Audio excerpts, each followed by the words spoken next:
Good morning friends, so welcome to the prelims booster session. आज का हमारा पहला टॉपिक है एससी कोटा। तो ये सोशल इश्यूज़ के लिए टॉपिक इंपॉर्टेंट है। तो बहुत सारी पटिशन्स फाइल की गई हैं सुप्रीम कोर्ट में कि जो दलित्स जो हैं वो क्रिश्चियनिटी या इस्लाम में कन्वर्ट हो जाते हैं उनको भी एससी रिजर्वेशन बेनिफिट्स मिलने चाहिए। तो उसके लिए सुप्रीम कोर्ट ने सेंट्रल गवर्नमेंट से जवाब मांगा है और सेंट्रल गवर्नमेंट ने बोला कि हम एक नेशनल कमीशन बनाएंगे जो कि social, economic and educational status of Dalits देखेगा, जो लोग हिंदुज़म, बुद्धिज़्म और सिखिज़्म के अलावा दूसरे धर्मों में कन्वर्ट हो गए हैं।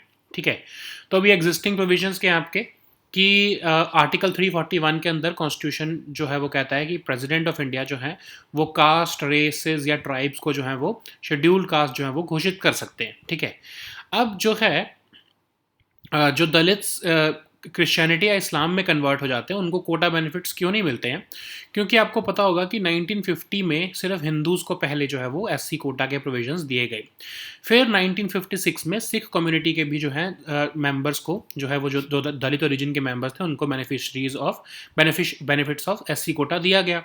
ऐसे ही 1990s में भी जो है आपके गवर्नमेंट ने जो है बुद्धिस्ट जो है जो दलित ओरिजिन के उनको जो है एससी कोटा दिया। मतलब कि जो दलित ओरिजिन के लोग जो बुद्धिज़्म में कन्वर्ट हो जाते हैं या फिर दलित ओरिजिन के लोग जो सिखिज़्म में कन्वर्ट हो जाते हैं उनको एससी कोटा मिलता रहता है।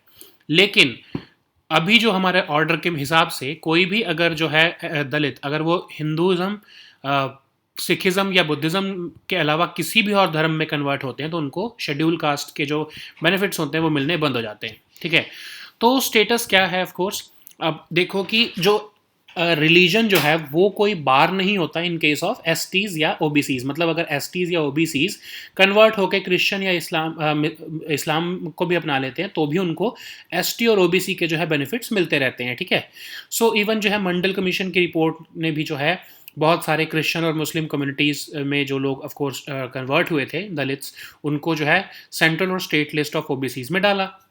लेकिन इस अभी तक जो है क्रिश्चियंस और जो है मुस्लिम्स में जो कन्वर्ट हुए हैं दलित्स उनको ये बेनिफिट्स नहीं मिलते हैं।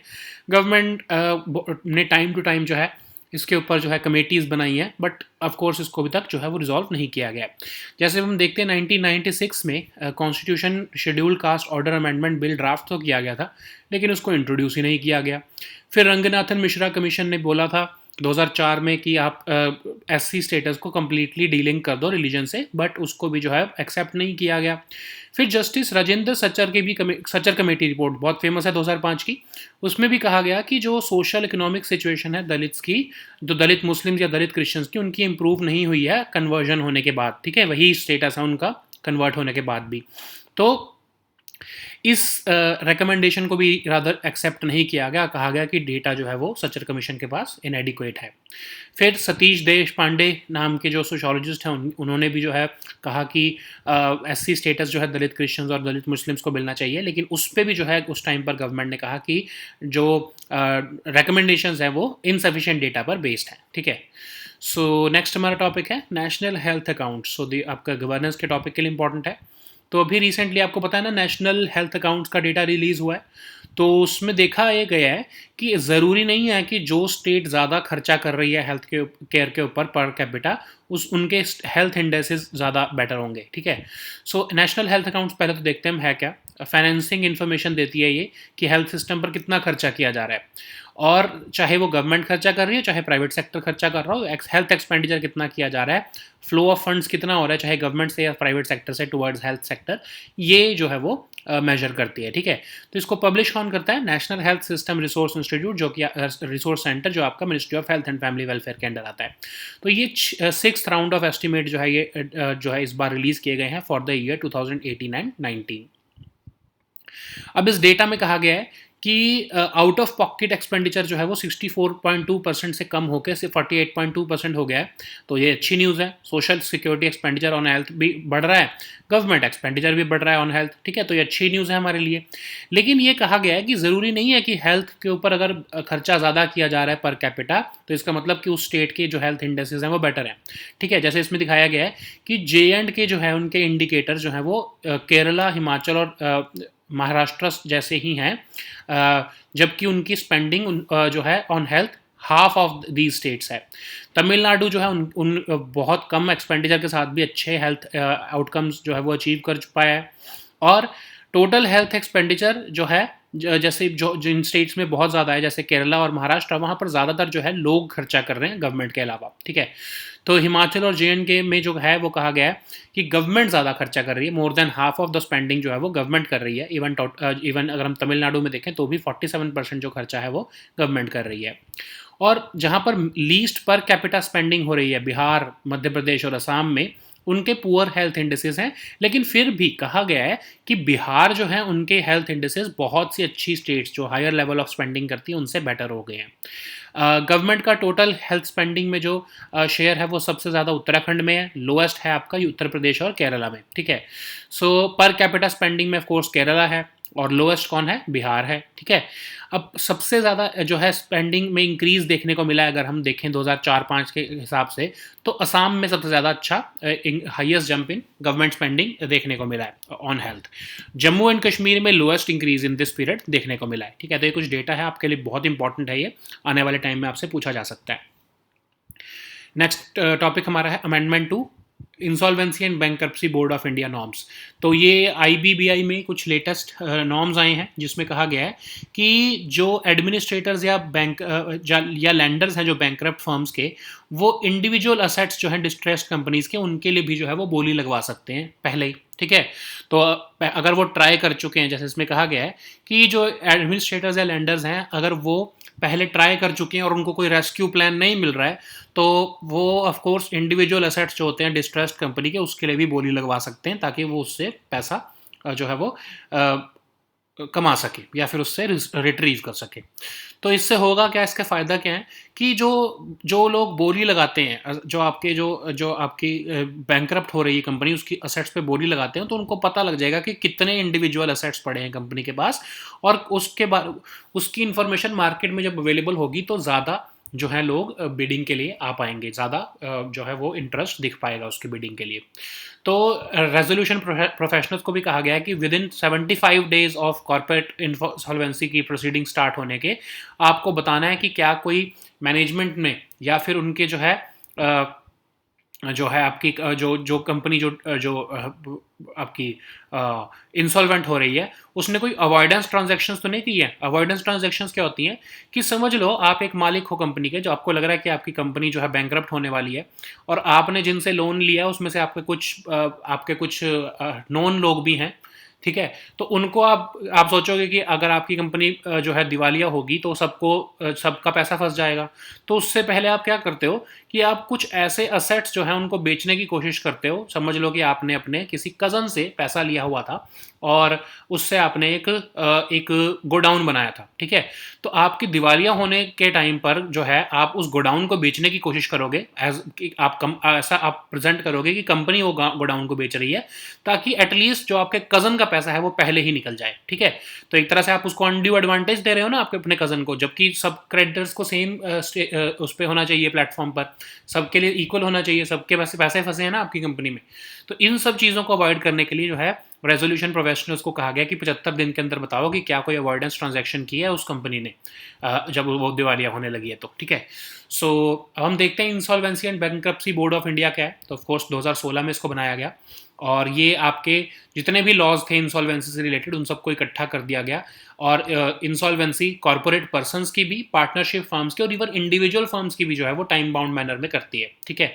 इससे होगा क्या कि जो नहीं टिक पा रहा है बिजनेस में उसको जल्दी से जल्दी वाइंड अप करो और उसका जो है वो, ताकि मार्केट का वो पैसा ना खराब करे। IBBI एक ऐसा रेगुलेटर है जो कि प्रोफेशन को भी रेगुलेट कर रहा है और प्रोसेस को भी रेगुलेट कर रहा है, ठीक है। तो अब ये insolvency professionals, insolvency professional agencies, professional entities और इन्फॉर्मेशन यूटिलिटीज़, इन सब की रेगुलेटरी ओवरसाइट भी करता है, इनकी रजिस्ट्रेशन भी करवाता है ना। फिर ऐसे रूल्स कि कैसे कॉर्पोरेट इंसॉल्वेंसी का रेजोल्यूशन होगा, कैसे कॉर्पोरेट लिक्विडेशन होगी, कैसे क्या प्रोसेस चलेगा, ये भी ये बताता है। तो एक तरह से प्रोफेशंस को भी रेगुलेट कर रहा है और प्रोसेसेस को भी रेगुलेट कर रहा है। IBBI में 10 मेंबर कमेटी होती है, एक चेयरपर्सन होते हैं, इसमें इवन 1 मेंबर RBI भी नॉमिनेट करता है, 5 मेंबर इसमें सेंट्रल गवर्नमेंट भी नॉमिनेट करती है, ठीक है। तो ऑफकोर्स इसके पास बहुत वाइड पावर्स हैं with respect to insolvency and bankruptcy. Next हमारा टॉपिक है government e marketplace. Of course आपके गवर्नेंस के लिए भी इंपॉर्टेंट है, इकोनॉमी के लिए भी इंपॉर्टेंट है। तो गवर्नमेंट ई मार्केट प्लेस ने 1 लाख करोड़ रुपीस तक की जो है प्रोक्योरमेंट वैल्यू पिछले लास्ट फिजिकल ईयर में सरपास कर लिया। तो गवर्नमेंट ई मार्केट प्लेस क्या है, एक वन स्टॉप पोर्टल है। समझ लो गवर्नमेंट ने, कोई स्टेट गवर्नमेंट लगा लो, ठीक है, उनके किसी डिपार्टमेंट ने टेबल चेयर परचेज करनी है या कोई सर्विसेज लेनी है, ठीक है, तो वो इस पोर्टल पर जाएंगे। समझ लो ये गवर्नमेंट का अमेजोन या फ्लिपकार्ट है, वो इससे जाके बुकिंग करेंगे या परचेज करेंगे और वो कंपेटिटिव प्राइस पे उस चीज़ को प्रोक्योर कर पाएंगे। इससे होगा क्या, जब ट्रांजैक्शन ऑनलाइन हो रही है, टेंडरिंग की ज़रूरत नहीं पड़ रही है, तो या इवन टेंडरिंग का भी ऑप्शन दिया गया इसमें, ऑफ कोर्स, ठीक है। गवर्नमेंट ये भी कह सकती है कि स्टेट गवर्नमेंट के कोई डिपार्टमेंट की हम 1000 चेयर्स खरीदना चाहते हैं, आप टेंडर भरो, कौन हमको सस्ता बेचेगा चेयर्स, हम उससे खरीद लेंगे, ठीक है। तो टेंडरिंग तक के भी ऑप्शन जो है गवर्नमेंट ई मार्केट प्लेस पे अवेलेबल है। तो इससे होगा क्या, e bidding, reverse auction, demand aggregation, ये सारी फैसिलिटीज़ दी गई हैं। और इसमें सेंट्रल गवर्नमेंट और स्टेट गवर्नमेंट ही नहीं बल्कि लोकल बॉडीज़ या फिर जो है पब्लिक सेक्टर यूनिट्स हैं, ये भी जो है वो इससे परचेज कर सकती है। तो इससे ट्रांसपेरेंसी आ रही है, एफिशिएंसी आ रही है, सिक्योर है, सेफ है और गवर्नमेंट की पैसा बच रहा है, ठीक है। सो नेक्स्ट हमारा टॉपिक है national assessment and accreditation council. Governance के लिए टॉपिक इंपॉर्टेंट है आपके।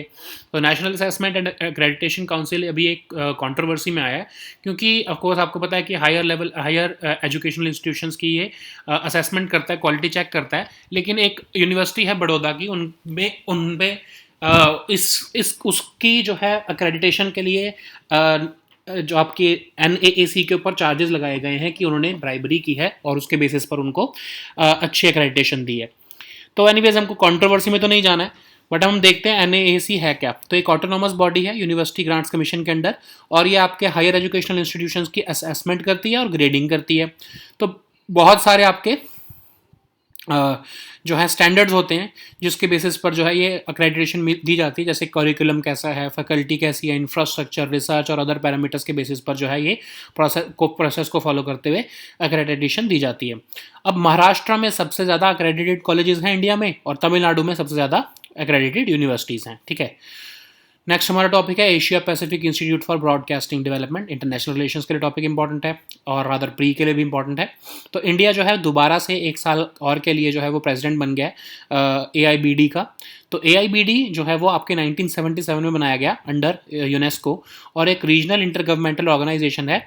और ये जो UN एस्कैप के जो मेंबर कंट्रीज़ होती हैं आपके, उनको उन कंट्रीज़ में इलेक्ट्रॉनिक मीडिया की डेवलपमेंट के लिए काम करता है, ठीक है। 26 कंट्रीज इसकी फुल मेंबर्स हैं और 43 ऑर्गेनाइजेशन इसमें रिप्रेजेंटेड है। सो नेक्स्ट हमारा टॉपिक है बोगीबील रीजन, इकोनॉमी के लिए भी इंपॉर्टेंट है, ठीक है। तो यूनियन मिनिस्टर ऑफ पोर्ट जो है उन्होंने कुछ प्रोजेक्ट्स लॉन्च किए हैं बोगीबील रीजन में, जो कि डिब्रूगढ़ में पड़ता है आपके असम में। तो जैसे जेटीज़ को वहाँ पर फ्लोटिंग जेटीज़ लॉन्च की गई हैं, वहाँ पे स्टेट ऑफ आर्ट टर्मिनल्स बनाए गए हैं। तो ये बोगीबील ब्रिज भी बहुत फेमस है ना, तो इसको भी हम देख लेते हैं। तो बोगीबील ब्रिज जो है वो combined road and rail bridge है, जो कि ब्रह्मपुत्रा रिवर पर बनाया गया है। आपके असम में पड़ता है, ये धेमाजी डिस्ट्रिक्ट और डिब्रूगढ़ डिस्ट्रिक्ट के बीच में पड़ता है, ठीक है। सो नेक्स्ट हमारा टॉपिक है नुमालीगढ़ रिफाइनरी। तो ये भी आपके इकोनॉमी के सेक्शन के लिए इंपॉर्टेंट है। तो नुमालीगढ़ रिफाइनरी लिमिटेड ने एक प्लान किया है कि वो अगले 5 साल के अंदर 35,000 करोड़ रुपीज़ की इन्वेस्टमेंट करेंगे। इवन इंडिया और बांग्लादेश फ्रेंडशिप पाइपलाइन में भी जो है ये इन्वेस्टमेंट करेंगे, ठीक है। तो नुमालीगढ़ रिफाइनरी लिमिटेड जो है वो एक कैटेगरी 1 मिनी रत्न PSU है, और ये ऑयल इंडिया लिमिटेड की ग्रुप कंपनी है, ठीक है। इसमें ऑफकोर्स आपके जो है गवर्नमेंट ऑफ असम भी इसमें ही जो है रिप्रेजेंटेड है, और इसमें और भी जो है मेंबर्स हैं, जैसे NRL है आपका, एंड इंजीनियर्स इंडिया लिमिटेड, ये सब भी इसके अंदर कुछ ना कुछ शेयर्स होल्ड करते हैं, ठीक है। सो नेक्स्ट हमारा टॉपिक है नानमाडोल। तो टाइफून नानमाडोल आया अभी जापान में, ये आपके डिजास्टर मैनेजमेंट के लिए भी इंपॉर्टेंट है, ज्योग्राफी के लिए भी इंपॉर्टेंट है। तो टाइफून आया है आपके जापान में, बहुत ही one of the biggest storms था जो जापान को हिट किया है अभी रिसेंटली। तो टाइफून क्या होता है, एक मैच्योर ट्रॉपिकल साइक्लोन होता है जो कि आपके 180 से 100 डिग्री ईस्ट जो है आपके नॉर्दर्न हेमिस्फेयर में आते हैं, और जो नॉर्थ वेस्टर्न पैसिफिक बेसिन है, कहा जाता है कि 1/3 ऑफ द वर्ल्ड के एनुअल जो ट्रॉपिकल साइक्लोन्स हैं वो इसी एरिया में आते हैं। तो जापान इस एरिया में पड़ता है ऑफ कोर्स, तो यहाँ पर सबसे ज़्यादा इसलिए टाइफून्स देखने को मिलते हैं, ठीक है। So now let us see all these topics in English. So the first topic is SC quota. So this topic is important for your social issues. So several petitions have been filed in the Supreme Court that scheduled caste people who have converted into Christianity or Islam should also be given the reservation benefits. So that's why the Supreme Court has asked the central government regarding their stance on this matter, and the central government has decided that they will be setting up a national commission to study the social, economic, and educational status of Dalits who have converted to religions other than Hinduism, Buddhism, and Sikhism. So, what are the existing provisions for SC reservation? Of course, as per Article 341, the President of India is empowered to specify the castes, races, or tribes which shall be deemed to be scheduled castes. But why don't the Dalits who convert to Christianity and Islam get quota benefits? Actually, first of all, initially only the Dalits under the Hindus were getting the benefits of SC category in 1950, but in 1956 the Dalits who converted into Sikhism also started getting the benefits. Similarly, for the Dalits who converted into Buddhism started getting the benefits in 1990. But still, the current order states that no person who professes a religion other than Hinduism, Sikhism, or Buddhism will be deemed to be a member of scheduled caste.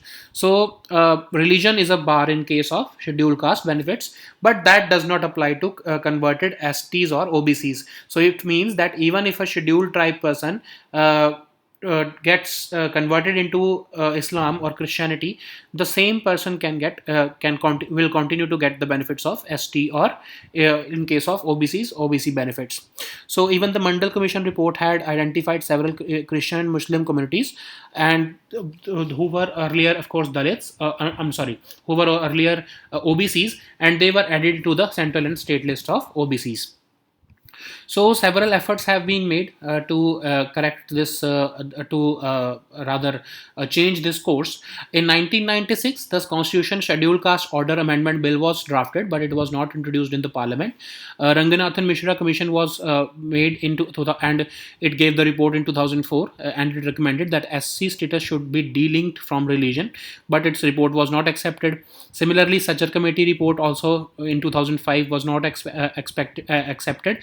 It said that social and economic situation of Dalits, Muslims, and Dalit Christians did not improve even after conversion to these religions. So its recommendation was not accepted because it was said that this committee did not have adequate field data. Similarly, in 2008, Satish Deshpande Commission reports made a strong case of extending SC status to Dalit Christians and Dalit Muslims. But even then, also, the government said that the data that this committee has presented was not reliable.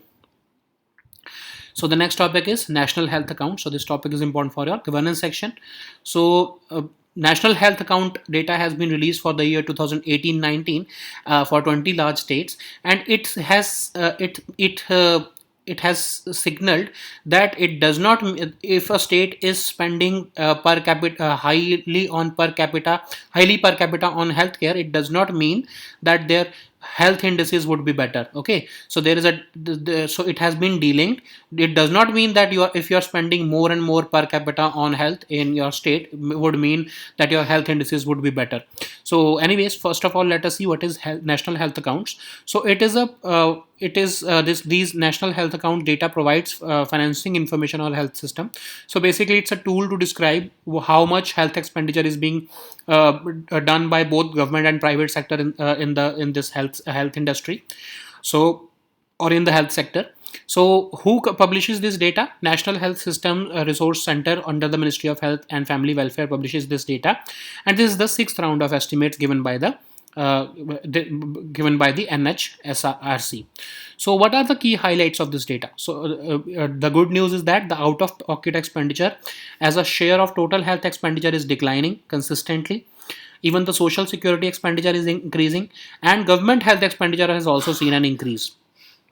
So, but there is also, like we were discussing, that it does not mean that if a state is spending more on health per capita, the health outcomes would be better in that state. Like Jammu and Kashmir, they had this state has indicators or health indicators as good as those states where there is high per capita expenditure on health, even though J&K spends half of the money than these states on per capita health. So Tamil Nadu also achieved similar outcomes with much lower expenditure. The total health expenditure is very high in states like but the total health expenditure is high with respect to people. So it means that people are bearing more health expenditure in states like Kerala and Maharashtra than the government spends on health. Himachal and J&K, they are spending half of the government, the half of the health expenditure is spent by government. So even in Tamil Nadu, almost 47% of the health expenditure is spent by the state government. And states with least per capita spending, Bihar, MP, and Assam, they have poor health indices. But it does not mean that Bihar has it does not mean that Bihar is falling back. Bihar has better health indices than even many states having higher levels of spending. The highest level of government health spending is witnessed in Uttarakhand, with almost 61% of total health spending taken care by the government, and lowest is in Uttar Pradesh and Kerala. Okay, so the per capita health spending, the highest expenditure was witnessed in Kerala, and the lowest was witnessed in Bihar, of course, because of the population gap. If we compare it with the increased public spending on health, Assam has seen the highest jump in the share of public spending between 2004 and 5 and 2018, and J&K has seen the lowest increase in this time period. So the next topic is amendment to IBBI norms. So this topic is important for your economy section. So Insolvency and Bankruptcy Board of India has laid out norms saying that the corporate rescue these administrators and lenders of bankrupt firms, they can invite bids for individual assets of that distressed company. Okay, so the objective is to, of course, maximize value in resolution. So certain times, when there is no rescue plan planned for there is no rescue plan for the entity as a whole, and the buyers are not willing to buy the entire company, then these administrators or lenders of the bankrupt firms can go for inviting the bids for individual assets of the distressed company. Okay, like selling the plant or the land of the company, or even the office of that company. So once this has been allowed, once this will be allowed, it will provide better quality information about the insolvent companies and its assets, so that informed decision can be made by the bidders. Also, the resolution professionals have been asked that they will have to provide an opinion whether the company has indulged in any avoidance transactions within 75 days of starting of corporate insolvency. So what is an avoidance transaction? Like I was giving you an example, that if I have a company and I see that it is going to be bankrupt, and I have the moment I apply for bankruptcy, I see that my cousin who has lent me loan for buying a land will be at a disadvantage. So I try to sell that land and pay to my cousin, so that he gets at an advantage over other creditors. Okay, his money is recovered as compared to other creditors. So these transactions which puts anyone to a disadvantage or gives any preference to any creditors, these are not allowed. And to check these transactions, these resolution professionals have to keep a track over such transactions and they have to provide information within 75 days of these corporate insolvency resolution process that has started for a bankrupt firm. So what is Insolvency and Bankruptcy Code of India?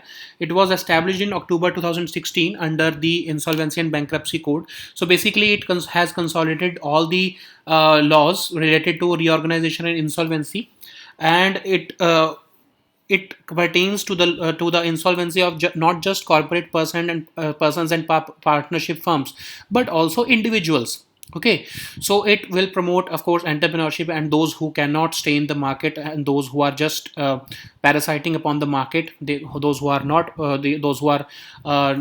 running the operations, they should exit the market. Okay, so that the availability of credit could be made to the good performers. So IBBI is a unique regulator because it is regulating both the profession and the processes. So basically, it is regulating the professionals also, insolvency professionals, insolvency professional agencies, professional entities, and information utilities, and also the processes. So it enforces the rules and rights processes, how the corporate insolvency resolution will be conducted, how the individual insolvency resolution will be conducted.